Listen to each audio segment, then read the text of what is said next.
वंदे वंदे वंदे जय श्री राम जय जय श्री राम।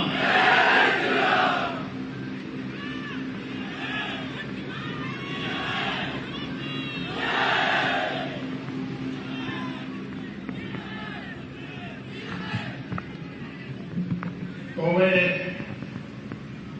मटको ಏನದು मनमार्ग वासत्वकल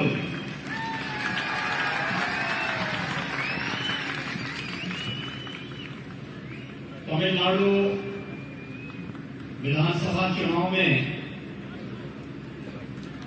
कोवई दक्षिण से भारतीय जनता पार्टी की लोकप्रिय प्रत्याशी श्रीमती वनिथी श्रीनिवासन जी,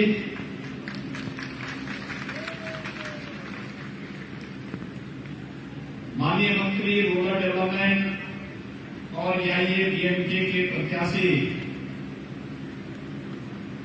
सीएसपी वेलुमणि,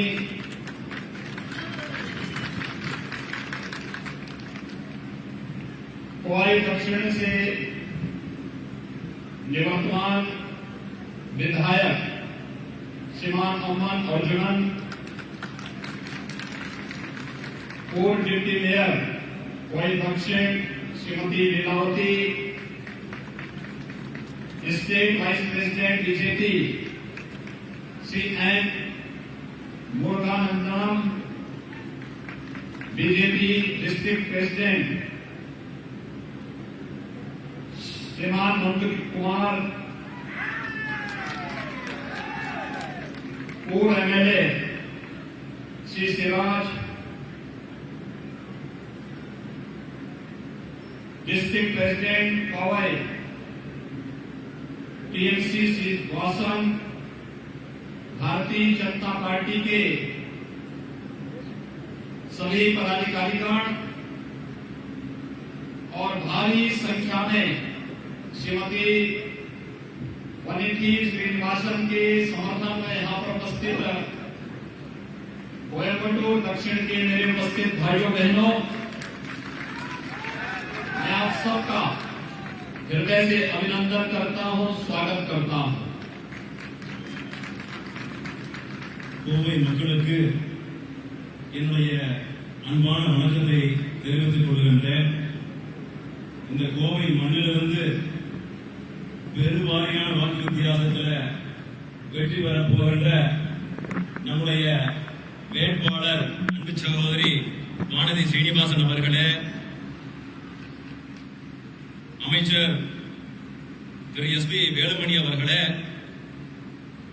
சட்டமன்ற உறுப்பினர் அம்மன் அர்ஜுனன் அவர்களே, துணை மேயர் லீலாவதி அவர்களே, முருகானந்தம் அவர்களே, மாவட்டத்தினுடைய தலைவர் நந்தகுமார் அவர்களே, சின்ராஜ் அவர்களே மற்றும் மேடையில அமர்ந்திருக்கக்கூடிய இணை தலைவர்களே, இங்கே குழுமி இருக்கக்கூடிய காவி சொந்தங்களே, உங்கள் அத்தனை பேருக்கும் என்னுடைய வணக்கத்தை தெரிவித்துக் கொள்கின்றேன். भाइयों बहनों, मैं मर्यादा पुरुषोत्तम भगवान श्री राम की जन्मभूमि से आज से हजारों वर्ष पूर्व उनके द्वारा स्थापित भगवान रामेश्वरम की इस पावन धरती पर तमिलनाडु में उपस्थित हुआ हूं।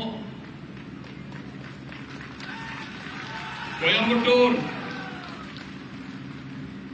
तमिलनाडु का एक प्रमुख आधुनिक महानगर है,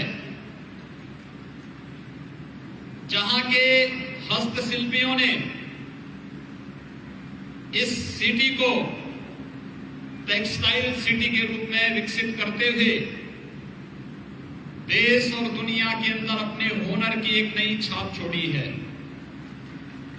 और साथ ही साथ तमिलनाडु के एक प्रमुख एजुकेशन हब के रूप में कोयम्बटूर को विकसित करते हुए आज कोयम्बटूर को जो नई दिशा और एक नई पहचान दी है, मैं इसके लिए कोयम्बटूर से जुड़े हुए आप सभी उपस्थित भाइयों बहनों का हृदय से अभिनंदन करता हूं, स्वागत करता हूं।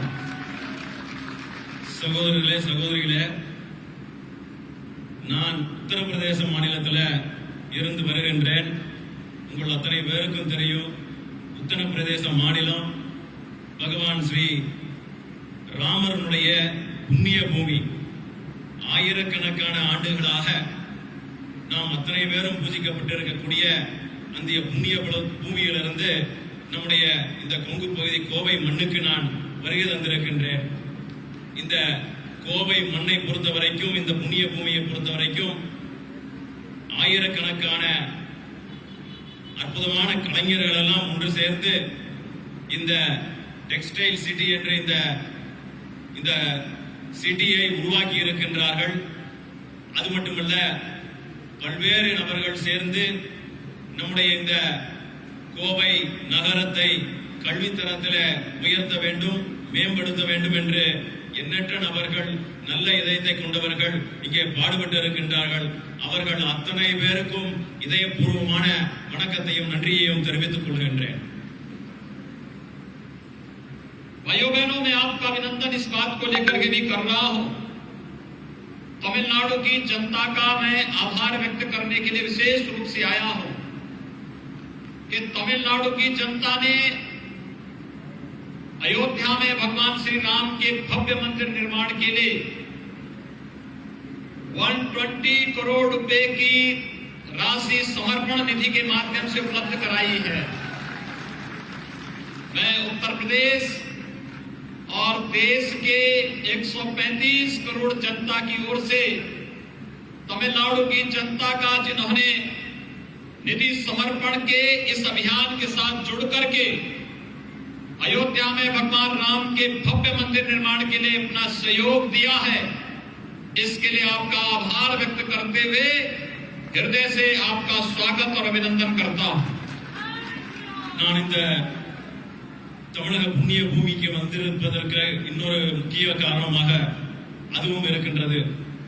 ஏனென்று சொன்னால், அங்கே பகவான் ஸ்ரீ ராமனுடைய ஆலயத்தினுடைய நிர்மாணத்திற்காக நம்முடைய தமிழகத்தின் சார்பாக கிட்டத்தட்ட 120 கோடி ரூபாய் இந்த மண் வழங்கி இருக்கின்றது. அதனாலே ஒட்டுமொத்த இந்தியாவுடைய சார்பாக 130 கோடி மக்களுடைய சார்பாக இந்த கோவை மண்ணுக்கும் தமிழக மண்ணுக்கும் என்னுடைய இதயபூர்வமான நன்றியை தெரிவித்துக் கொள்கின்றேன். मित्रों, तमिलनाडु को एक नई पहचान दिलाने के लिए आपके पूर्वजों ने जो प्रयास और परिश्रम किया, आज कोयम्बटूर उसका जीता जागता उदाहरण है। कोयम्बटूर की यात्रा एक नई दिशा में बढ़ सके, भारत के यशस्वी प्रधानमंत्री श्री नरेंद्र मोदी जी ने और एनडीए फर्स्ट की हमारी डिफेंस मिनिस्टर निर्मला सीतारमण जी ने कोयम्बटूर में डिफेंस कॉरिडोर को इसकी स्थापना करने में जो योगदान दिया, आज उसी का परिणाम है कि जब भारत अपनी सीमाओं की सुरक्षा के लिए पाकिस्तान पर सर्जिकल स्ट्राइक करता है, तो विंग कमांडर अभिनंदन भी इसी तमिलनाडु की धरती से पाकिस्तान के छक्के छुड़ाने का कार्य करता है। और डिफेंस कॉरिडोर तमिलनाडु को और कोयम्बटूर को एक नई पहचान दिला करके भारत की रक्षा के लिए तमिलनाडु के योगदान को सदैव स्मरणीय बनाता रहेगा। इसके लिए मैं आप सभी को, प्रधानमंत्री जी का अभिनंदन करते हुए आप सभी का हृदय से बधाई देता हूं। आप सबको मैं बहुत बहुत शुभकामनाएं भी देता हूं। சகோதர சகோதரிகளே, உங்கள் அத்தனை பேருக்கும் தமிழகத்தினுடைய இந்த யாத்திரையானது, இந்த மேம்பாட்டானது நம்முடைய நரேந்திர மோடி அவர்களுடைய நல்ல திட்டங்களின் பால் இன்றைக்கு சிறப்பாக சென்று கொண்டு இருக்கின்றது. அந்த சிறப்பான அந்த யாத்திரை புதிய கோணத்தில் வடிவற்று இன்றைக்கு கோவை மண்ணுக்கும் வந்து சேரும் என்பதிலே எந்த ஐயமும் இல்லை. அதே போல நம்முடைய தேசிய ஜனநாயக கூட்டணியின் சார்பாக நான் இந்த இடத்திலே ஒன்றை தெரிவித்துக் கொள்கின்றேன். நம்முடைய பாரத பிரதமர் நரேந்திர மோடி அவர்கள் பாதுகாப்பு துறைக்காக, அதாவது டிஃபென்ஸ் காரிடாருக்காக நம்முடைய கோவை மண்ணை தேர்ந்தெடுத்திருக்கின்றார். அதே போல நம்முடைய தமிழகத்தைச் சேர்ந்த நிர்மலா சீதாராமன் அவர்கள் அதற்கு மிகவும் அரும்பாடுபட்டு இந்த டிஃபென்ஸ் காரிடாரானது இன்றைக்கு நம்முடைய தமிழகத்திலே குறிப்பாக கோவைக்கு கொண்டு வந்திருக்கின்றார் என்று சொன்னால் இது அத்தனைக்கும் நம்முடைய இந்த மண் பெருமைப்பட்டுக் கொள்ள வேண்டும். அதே போல இந்த கோவை முன்னேற வேண்டும் என்பதற்காக எண்ணற்ற பல திட்டங்கள் நம்முடைய பாரத பிரதமர் நரேந்திர மோடி அவர்கள் அறிவித்திருக்கின்றார். அதே போல இந்த இடத்துல இந்த வேளையில ஒரு முக்கியமான ஒரு விஷயத்தை நான் பதிவு செய்ய விரும்புகின்றேன். உங்களுக்கு எல்லாம் தெரியும், நம்முடைய ராணுவ வீரர்களை கொன்ற அந்த கயவர்கள் இன்றைக்கு அவர்களை பழிவாங்கும் விதமாக இன்றைக்கு பாலாகோட் என்கின்ற அந்த பாகிஸ்தானிலே உள்ளே புகுந்து நம்முடைய அரசாங்கமானது சர்ஜிக்கல் ஸ்ட்ரைக் அளித்தது. அதை இந்த இடத்துல பதிவு செய்ய விரும்புகின்றேன். அதே போல அந்த சர்ஜிக்கல் ஸ்ட்ரைக்ல ஈடுபட்ட நம்முடைய தமிழகத்தை சார்ந்த விங் கமாண்டர் அபிநந்தன் அவர்களை உயிரோடு இன்றைக்கு மீட்டிருக்கின்றோம் என்று சொன்னால் அது இந்த நரேந்திர மோடி அவர்களுடைய சாதனையாக நாம் எண்ணி பார்க்க வேண்டும். भाइयों बहनों, तमिलनाडु में प्रधानमंत्री मोदी जी की विजन के अनुरूप डिफेंस कॉरिडोर की स्थापना भारत को सुरक्षा क्षेत्र में आत्मनिर्भर बनाने और तमिलनाडु को भारत की रक्षा उत्पादन के एक हब के रूप में स्थापित करने की भी एक बड़ी महत्वाकांक्षी योजना के अंतर्गत एक कार्यक्रम आगे बढ़ रहा है। और मैं विश्वास के साथ कह सकता हूं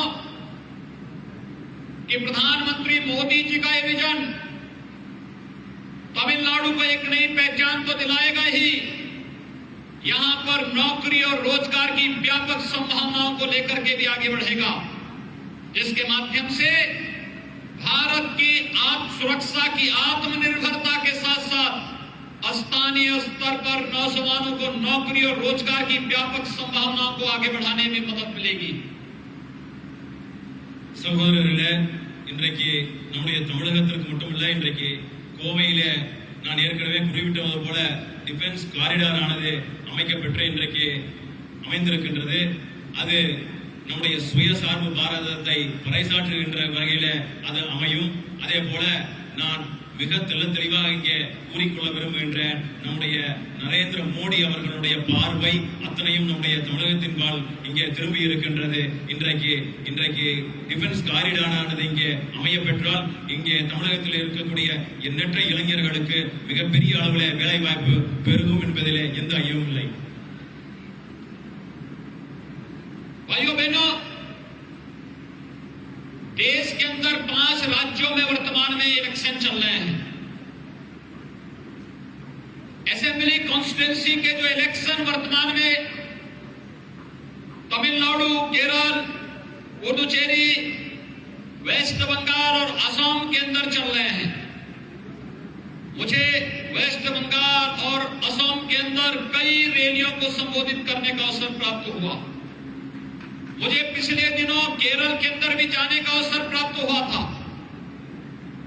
मैं कह सकता हूं, असम के अंदर बीजेपी फिर से सरकार बनाने जा रही है और वेस्ट बंगाल के अंदर भी बीजेपी की ही सरकार आने वाली है। तमिलनाडु के अंदर ये डीएमके और बीजेपी का एक गठबंधन अगर मिलकर के चुनाव जीतता है तो प्रधानमंत्री मोदी जी के विकास के अनुसार सबका साथ, सबका विकास और सबके विश्वास का एक गठबंधन फिर से प्रतीक बनेगा। और यही अपील करने के लिए आज हम सब आपके बीच यहां पर उपस्थित हुए हैं। சகோதரர்களே, இன்றைக்கு இந்தியா முழுவதும் 5 மாநிலங்களிலே தேர்தல் நடைபெற்றுக் கொண்டிருக்கின்றது. தமிழகம், கேரளா, புதுச்சேரி, மேற்கு வங்கம் மற்றும் அசாம் போன்ற மாநிலங்களில் இன்றைக்கு தேர்தல் நடந்து கொண்டிருக்கின்றது. அதுல மேற்கு வங்கம் மற்றும் அசாம் மாநிலத்தில் எண்ணற்ற கூட்டங்களில நான் கலந்து கொண்டிருக்கின்றேன். அதே போல நேற்றைக்கும் கூட கேரளாவில் நடந்திருக்கக்கூடிய கூட்டத்தில் நான் கலந்து கொண்டேன். இதையெல்லாம் பார்க்கின்ற பொழுது என்னால் ஒன்று நிச்சயமாக சொல்ல முடியும். வருகின்ற தேர்தலில் அசாம் மாநிலத்தில் நிச்சயமாக நாம் ஆட்சியை அமைப்போம். அதே போல மேற்கு வங்கத்திலும் கூட நம்முடைய ஆட்சி நிச்சயமாக அமையும். அது மட்டுமல்ல, நம்முடைய தமிழகத்தில் அகில இந்திய அண்ணா திராவிட முன்னேற்ற கழகம் மற்றும் அதன் கூட்டணி கட்சிகள் மற்றும் நம்முடைய பாரதிய ஜனதா கட்சியினுடைய கூட்டணி நிச்சயமாக நம்முடைய தமிழகத்தில் மீண்டும் ஆட்சியை கைப்பற்றும் என்பதில் எந்த சந்தேகமும் இல்லை. அதே போல நம்முடைய நோக்கம், நம்முடைய திட்டம் அனைத்தையும் ஒரே ஒரு நோக்கத்தின் அடிப்படையில் சென்று கொண்டிருக்கின்றது.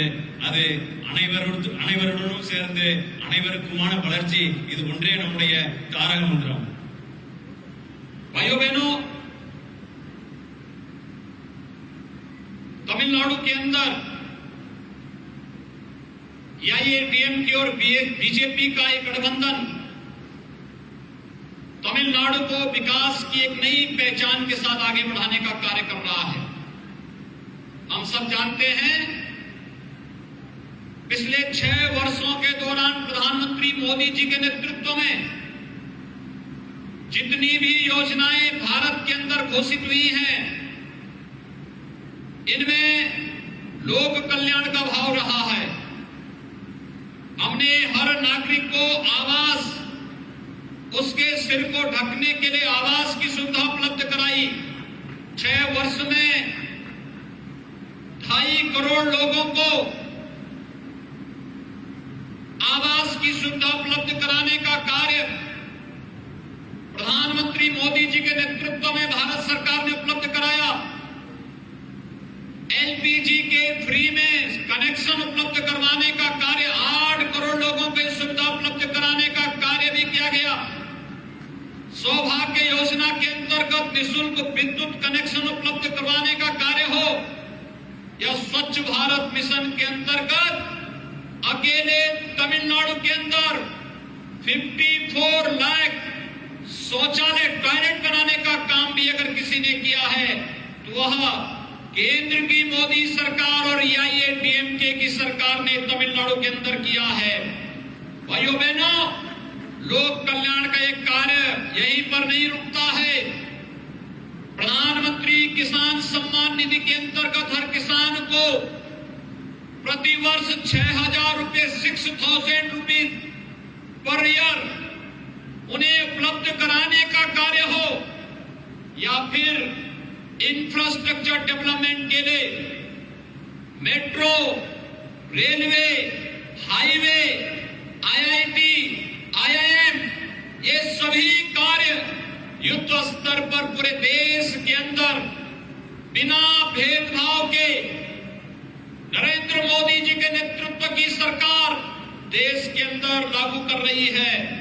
और अगर बीजेपी और एआईएडीएमके की सरकार तमिलनाडु के अंदर आती है तो ये विकास हर एक क्षेत्र में तमिलनाडु के अंदर उसी गति के साथ आगे बढ़ते हुए दिखाई देंगे जो पिछले कुछ समय से तमिलनाडु के अंदर देखने को मिला है। और इसलिए आज मैं अपील करने के लिए आया हूं कि तमिलनाडु के अंदर एआईएडीएमके बीजेपी गठबंधन की सरकार ही बननी चाहिए, जिससे डबल इंजन की सरकार विकास की इस गति को और तेजी के साथ आगे बढ़ा सके। சகோதரர்களே, தமிழகத்தில் அகில இந்திய அண்ணா திராவிட முன்னேற்ற கழகம், அதனுடைய கூட்டணி கட்சிகள், நம்முடைய பாரதிய ஜனதா கட்சியினுடைய கூட்டணி, இது அத்தனையும் சேர்ந்து ஒரு உண்மையான புதிய விடியலை நோக்கின்ற அந்த உண்மையான கட்சி இந்த கூட்டணி மட்டும்தான். அதே போல இந்தியாவில் இருக்கக்கூடிய அத்தனை மாநிலங்களுக்கும் பல்வேறு திட்டங்கள் அறிவித்திருக்கின்றோம். இருந்தாலும் கூட தமிழகத்திற்கு அதிக நிதி ஒதுக்கி இருக்கக்கூடிய நம்முடைய பாரத பிரதமர் நரேந்திர மோடி அவர்களை நாம் இங்கே இந்த இடத்துல எண்ணி பார்க்க வேண்டும். கடந்த 6 ஆண்டுகளாக பல்வேறு பல நல்ல திட்டங்களை நம்முடைய பாரத பிரதமர் நரேந்திர மோடி அவர்கள் நம்முடைய நாட்டிற்கு வழங்கி இருக்கின்றார். குறிப்பாக தமிழகத்துல இருக்கக்கூடிய நம்முடைய தமிழர்களுக்கு வழங்கி இருக்கின்றார். அதுல அனைவருக்குமான வீடு இருக்கின்றது. அதே போல இலவச கேஸ் சிலிண்டர்கள் அதுல இடம்பெற்றிருக்கின்றது. பெண்கள் முன்னேற்றம் மற்றும் குழந்தைகளுக்கான முன்னேற்றத்திற்கான அதிக நிதி நம்முடைய தமிழகத்திற்கு நாம் வழங்கி இருக்கின்றோம். அதே போல தூய்மை இந்தியா திட்டத்தின் கீழே நம்முடைய தமிழகத்திற்கு மட்டும் 54 லட்சம் கழிப்பறைகளை நம்முடைய அரசாங்கம் கட்டி கொடுத்திருக்கின்றது. அதனால எண்ணற்ற மக்கள் சேவைகளை தொடர்ந்து நாம் பணியாற்ற வேண்டும் என்று சொன்னால் நாம் நம்முடைய பகுதியிலே இருக்கக்கூடிய நம்முடைய தேசிய ஜனநாயக கூட்டணியினுடைய வேட்பாளர்களை ஆதரித்து நாம் முன்னேறி செல்ல வேண்டும்.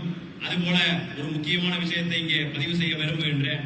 விவசாயிகளுடைய முன்னேற்றத்திற்கு நாம் அத்தனை பேருக்கும் தெரியும், நம்முடைய பாரத பிரதமர் நரேந்திர மோடி அவர்கள் வருடத்திற்கு 6000 ரூபாய் அவர்களுடைய நேரடியாக அவர்களுடைய வங்கிக் கணக்கில் செலுத்துகின்ற வகையிலே அவர்கள் அறிவித்திருக்கின்றார்கள். அதுபோல நம்முடைய தமிழகத்தினுடைய உள்கட்டமைப்பு மேம்பாட்டிற்காக மெட்ரோ ரயில் திட்டம் மற்றும் கல்வி மேம்பாட்டுக்காக IIM போன்ற பெரிய கல்வி நிறுவனங்கள் இங்கே வர இருக்கின்றது. அதனால நான் இந்த இடத்துல தெல்ல தெளிவாக ஒன்றை சொல்லிக்கொள்ள ஆசைப்படுகின்ற, இதற்கு எந்த பாகுபாடும் இல்லை, இவர்களுக்கு மட்டும்தான் இந்த திட்டம், இவர்களுக்கு இந்த திட்டம் இல்லை என்பது எந்த பாகுபாடும் இல்லை. இந்த திட்டங்கள் அனைத்தும் அத்தனை பேருக்கும் சென்றடைய வேண்டும் என்பதே இந்த நம்முடைய நோக்கம், நம்முடைய அரசாங்கத்தின் நோக்கம். அதே போல அகில இந்திய அண்ணா திராவிட முன்னேற்ற கழகம் பாரதிய ஜனதா கூட்டணியும் வருகின்ற தேர்தலில் வெற்றி பெற்றால் இது இந்த திட்டம் இல்ல, இதை விட 2 மடங்கு நம்முடைய தமிழகத்திற்கு அதிகப்படியான நிதிகள் இங்கே வந்து சேரும் என்பதில் எந்த ஐயம் இல்லை. அதனால இந்த கோவை மண்ணினுடைய வாயிலாக, இந்த கூட்டத்தின் வாயிலாக உங்களை எல்லாம் கேட்டுக்கொள்வது ஒன்றே ஒன்றுதான். நம்முடைய அண்ணா திராவிட முன்னேற்ற கழகம், நம்முடைய பாரதிய ஜனதா கூட்டணி கட்சி இங்கே நம்முடைய பகுதியில பெருவாரியான வாக்கு வித்தியாசத்தில் வெற்றி பெற்று நம்முடைய மக்களுக்கு மீண்டும் ஒரு சேவையை செய்ய வாய்ப்பு வழங்க வேண்டும். இதுதான் என்னுடைய மேலான கோரிக்கை. भाइयों बहनों, स्मार्ट सिटी मिशन के अंतर्गत आपका कोयम्बटूर सिटी भी चयनित हुआ है और तमिलनाडु के 1 दर्जन से अधिक सिटी स्मार्ट सिटी मिशन के अंतर्गत आधुनिक सुविधाओं का लाभ प्राप्त कर रहे हैं। यही नहीं, अमृत योजना के अंतर्गत भी तमिलनाडु के कई शहरों के अंदर शुद्ध पेयजल की आपूर्ति और सीवर लाइन बिछाने के साथ ही तमाम अन्य बुनियादी सुविधाओं को उपलब्ध कराने का कार्य वर्तमान में केंद्र सरकार के सहयोग से AIADMK की सरकार ने तमिलनाडु के अंदर कार्य करना प्रारंभ किया है। हमारा विजन विकास का है, डेवलपमेंट का है। हमारा विजन प्रत्येक नागरिक के जीवन में खुशहाली लाने का है। हमारा विजन नौजवानों के हाथों को काम देने का है और भारतीय जनता पार्टी का विजन नारी की सुरक्षा का है, हर महिला की सुरक्षा का है। और इसी उद्देश्य से आज एक बार फिर से भारतीय जनता पार्टी अपने सहयोगी दलों के साथ इस चुनावी समर में आपके बीच आई है। சகோதரர்களே, தமிழகத்திற்கு ஸ்மார்ட் சிட்டி என்கின்ற திட்டத்தின் மூலம் பல்வேறு நகரங்கள் அதில் பங்கு பெற்று இருக்கின்றது. குறிப்பாக அந்த ஸ்மார்ட் சிட்டி திட்டத்தில் நம்முடைய கோவை மாநகரம் இதில் இடம்பெற்றிருக்கின்றது என்பதை நான் இந்த இடத்துல சுட்டிக்காட்ட விரும்புகின்றேன். அதே போல தமிழகத்தில் நம்முடைய அமிர்த் சிட்டி என்கின்ற அந்த திட்டத்தின் கீழாக பல்வேறு சிட்டிகள் இதில் இடம்பெற்றிருக்கின்றது, நகரங்கள் இடம்பெற்றிருக்கின்றது. அதிலேயும் கூட நம்முடைய கோவை மாநகரம் இடம்பெற்றிருக்கின்றது. அதனால நம்முடைய அரசாங்கமானது அதிகமான முக்கியத்துவம் நம்முடைய கோவை மண்ணுக்கு கொடுத்து கொண்டிருக்கின்றார்கள் என்பது இந்த எந்த மாற்றம் கிடையாது. அதே போல அகில இந்திய அண்ணா திராவிட முன்னேற்ற கழகம், பாரதிய ஜனதா கட்சியினுடைய கூட்டணி கட்சிகளும் வெற்றி பெற்று இங்கே வருகின்றது என்று சொன்னால் நம்முடைய மக்களுக்கு இன்னும் பல நல்ல திட்டங்கள் நாம் கொண்டு வருவோம். அதே போல நம்முடைய அரசாங்கத்தினுடைய நோக்கம், நம்முடைய நோக்கம் ஒன்று மட்டும்தான், மக்களுடைய முன்னேற்றம் நம்முடைய நோக்கம் ஒன்றே ஒன்று மட்டும்தான். நம்முடைய இளைஞர்களுக்கு வேலை வாய்ப்பு நம்முடைய நோக்கம் ஒன்றே ஒன்றுதான். நம்முடைய பாரதிய ஜனதா கட்சியினுடைய நோக்கம் ஒன்றே ஒன்றுதான். பெண்களுக்கு பாதுகாப்பு முக்கியம். அதனால இதையெல்லாம் கருத்தில் கொண்டு நம்முடைய அண்ணா திராவிட முன்னேற்ற கழக கூட்டணி அதுபோல பாரதிய ஜனதா கட்சியினுடைய கூட்டணி பெருவாரியான வாக்கு வித்தியாசத்துல இந்த மண்ணில வெற்றி பெற வேண்டும் என்பதே என்னுடைய ஆசை. भाइयों बहनों, तमिलनाडु की परंपरा मातृशक्ति को सम्मान देने की अद्भुत परंपरा रही है। हम सब जब कन्याकुमारी में जाते हैं तो कन्याकुमारी में मातृशक्ति के प्रति सम्मान का अद्भुत भाव व्यक्त करते हुए आते हैं। भारतीय जनता पार्टी और एआईएडीएमके की सरकार आने पर मातृशक्ति के सम्मान की रक्षा की अपनी प्रतिबद्धता को दोहराने के लिए आज हम सब आपके बीच में यहां पर आए हैं। आप सब जानते हैं प्रधानमंत्री नरेंद्र मोदी जी ने 2014 में प्रधानमंत्री बनने के बाद पहले जो अपने अभियान जारी किए थे उनमें से बेटी बचाओ बेटी पढ़ाओ का अभियान भी उसी का हिस्सा था। लेकिन आज तमिलनाडु के अंदर जब हम लोग डीएमके और कांग्रेस के गठबंधन को देखते हैं, ये लोग मातृशक्ति का अपमान करते हैं, मातृशक्ति के प्रति अभद्र भाषा का प्रयोग करते हैं। आधी आबादी को जो सम्मान नहीं दे सकते उन्हें सत्ता में आने का कोई अधिकार नहीं होना चाहिए। और यही आह्वान करने के लिए आज मैं आपके बीच आया हूं। इनके द्वारा किया जा रहा मातृशक्ति का अपमान, इसकी सजा चुनाव के दिन अपने बैलेट से इनको हरा करके भारतीय जनता पार्टी और एआईएडीएमके के प्रत्याशियों को समर्थन देकर के इसका बदला लेने की आवश्यकता है। और यही अपील करने के लिए आज मैं आपके बीच यहां पर उपस्थित हुआ हूं। சகோதர சகோதரிகளே, நம்முடைய தமிழக மண் உங்கள் அத்தனை பேருக்கும் தெரியும். பெண்களுக்கு அதிக முக்கியத்துவம் கொடுக்கின்ற மண், பெண்களுக்கு மரியாதை கொடுக்கின்ற மண். கன்னியாகுமரி துவங்கி இங்கே பல்வேறு மாவட்டங்களில நாம் காணுகின்ற ஒரே காட்சி, எண்ணற்ற ஆண்டுகள் இன்றைக்கு பல்வேறு இயக்கங்கள் இங்கே வந்திருந்தாலும் கூட இங்கே அத்தனை பேரும் ஒரே ஒரு கருத்தை தான் முன்வைத்து நாம் சென்று இருக்கின்றோம். அது பெண்களுக்கு மரியாதை கொடுக்கின்ற விஷயத்துல நாம் முன்னேறி கொண்டிருக்கின்றோம். அதே போல இன்றைக்கு அண்ணா திராவிட முன்னேற்ற கழகம் பாரதிய ஜனதா கட்சி கூட்டணி மட்டும்தான் இன்றைக்கு அந்த விஷயத்தை முன்னெடுத்து நாம் கொண்டு செல்ல முடியும். அதே போல பெண் குழந்தைகளை காக்கின்ற விஷயத்திலும் கூட நாம் நம்முடைய அரசாங்கம் மட்டுமே அதை சாதித்து காண்பிக்க முடியும். அதே போல மகளிருக்கான முன்னேற்றத்தை பொறுத்த வரைக்கும் அதிமுகவுடைய கூட்டணியும் நம்முடைய பாரதிய ஜனதா கட்சி கூட்டணி மட்டும்தான் அதை கொடுக்க முடியும். இந்த மண்ணிலே இருந்து நாம் ஒரே ஒரு கருத்தை தெல்ல தெளிவாக சொல்லிக்கொள்ள விரும்புகின்ற திராவிட முன்னேற்ற கழகம் காங்கிரஸ் கட்சியினுடைய கூட்டணி தப்பி தவறி இன்றைக்கு ஆட்சிக்கு வந்துவிட்டால் அத்தனை திட்டங்களும் பாழாகிவிடும். பெண்களுக்கான அந்த பாதுகாப்பானது நிச்சயமாக கேலிக்கூத்தாகிவிடும். இவர்கள் பெண்களுக்கு எதிரான நபர்கள். அதனால நாம் இந்த தேர்தலில நம்முடைய மனதிலே தெளிவாக ஒன்றை புரிந்து கொள்ள வேண்டும். இவர்களுக்கு தக்க பாடம் புகட்ட வேண்டும். பெண்களுக்கு எதிராக செயல்பட்டு கொண்டிருக்கக்கூடிய காங்கிரஸ் மற்றும் திராவிட முன்னேற்ற கட்சியினுடைய கழகத்தினுடைய இந்த கூட்டணியை என்றைக்கும் வரவிடக்கூடாது. அதனால நாம் அவர்களுக்கு எதிராக களத்தில் இறங்க வேண்டும். நம்முடைய வேட்பாளர் அதிக வாக்கு வித்தியாசத்தில் வெற்றி பெற்று நாம் இந்த மண்ணுக்கு பெருமை சேர்க்க வேண்டும். भाइयों बहनों, कांग्रेस और डीएमके का इतिहास भ्रष्टाचार से भरा हुआ है।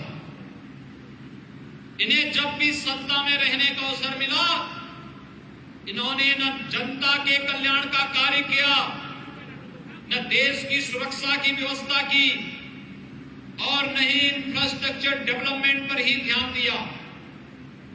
ये आस्था के साथ खिलवाड़ करते हैं, ये जनभावनाओं के साथ खिलवाड़ करते हैं, ये मातृशक्ति का अपमान भी करते हैं और सत्ता का दोहन अपने व्यक्तिगत स्वार्थों के लिए करते हैं। कांग्रेस की सरकार में प्रतिदिन एक नया घोटाला आता था। कभी कॉमनवेल्थ का घोटाला, कभी 2G का घोटाला, कभी कोल घोटाला, और ये सभी घोटाले पे घोटाले अंततः देश की विश्वसनीयता संकट में खड़ी होती थी।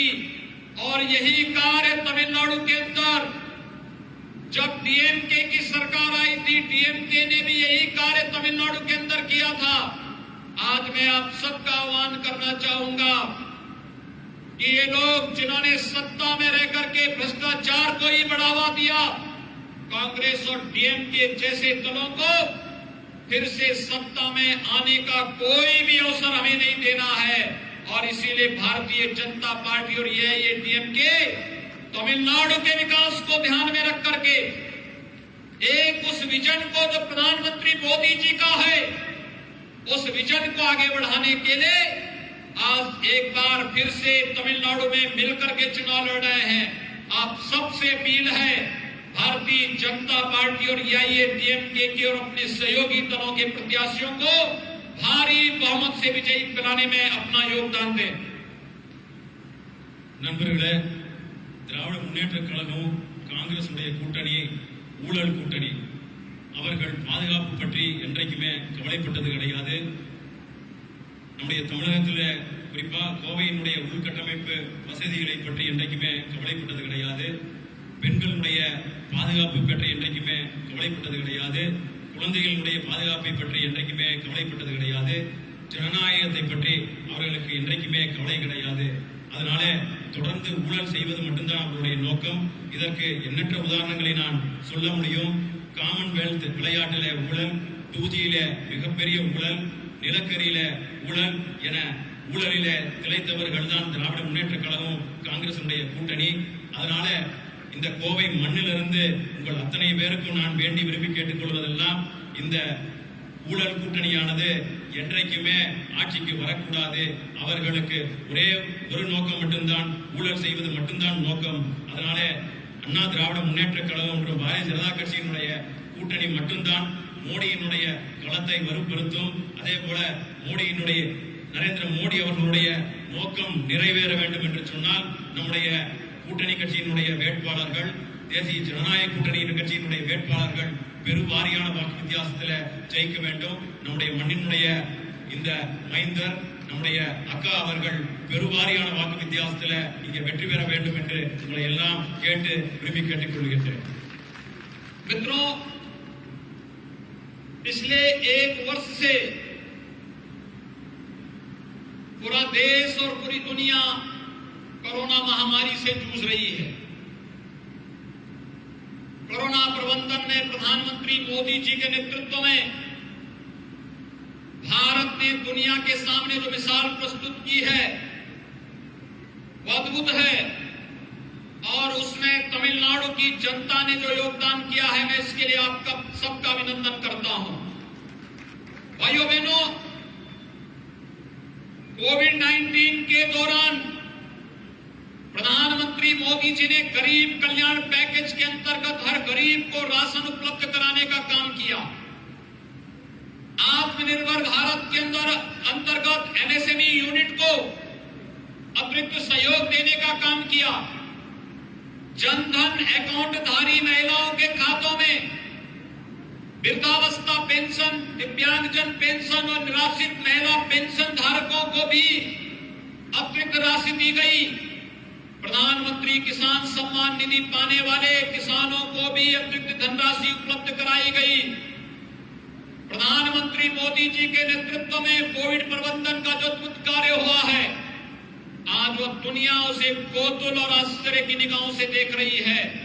और इसीलिए प्रधानमंत्री मोदी जी ने देश को कोविड-19 से बचाया है।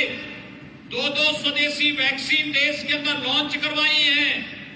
1 अप्रैल से ये वैक्सीन 45 वर्ष से ऊपर के प्रत्येक नागरिक को फ्री में लगने की कार्रवाई प्रारंभ हो चुकी है। 1 अप्रैल से प्रारंभ होने जा रही है।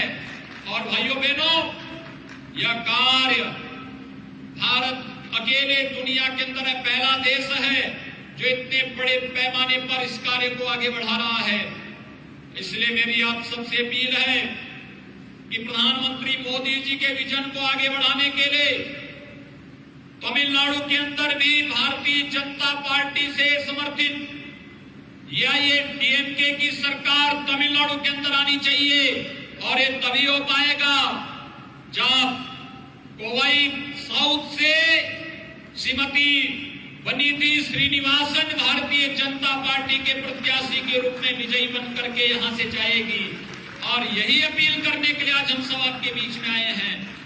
मुझे प्रसन्नता है कि आज आपके बीच में आने का सौभाग्य मुझे प्राप्त हुआ।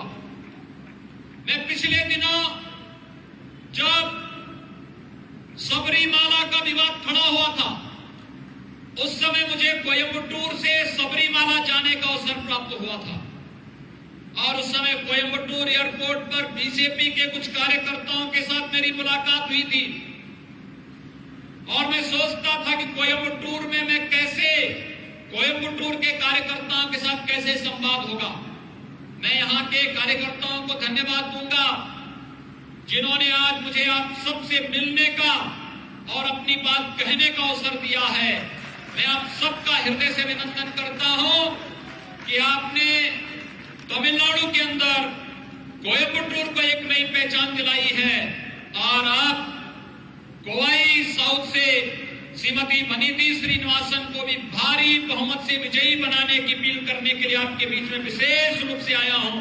इन्हें विजयी बना करके तमिलनाडु विधानसभा में चुनाव जिता करके भेजिए, और विकास बीजेपी तमिलनाडु के अंदर भी और दिल्ली से भी विकास की योजनाओं को यहां पर लाने का कार्य श्रीमती वनिति श्रीनिवासन करेगी। यही अपील आपसे करने के लिए मैं यहां पर विशेष रूप से उपस्थित हुआ हूं।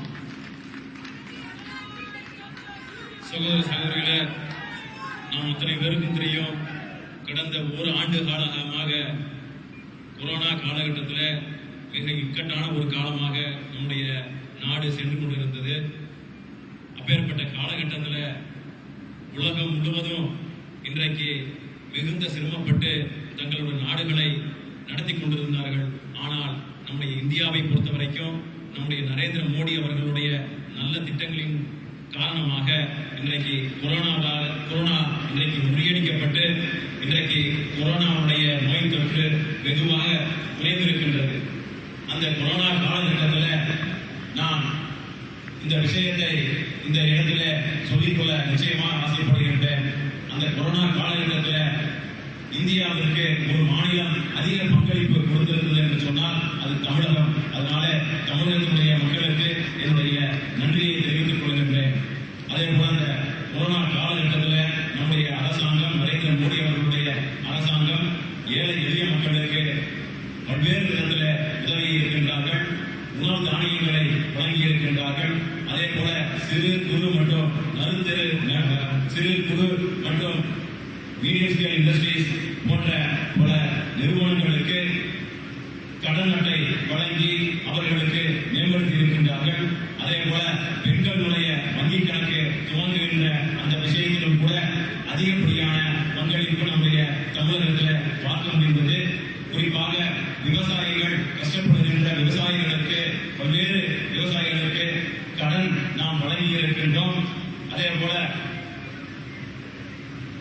தடுப்பூசியை பொறுத்த வரைக்கும், இந்த கொரோனா தடுப்பூசியை பொறுத்த வரைக்கும் நம்முடைய அரசாங்கத்தினுடைய நோக்கம் ஒட்டுமொத்த இந்தியாவில் இருக்கக்கூடிய 130 கோடி மக்களுக்கும் இலவசமாக தடுப்பூசி வழங்க வேண்டும் என்பதே நம்முடைய நோக்கம். அதை நிச்சயமாக நாம் செய்து காண்பிப்போம்.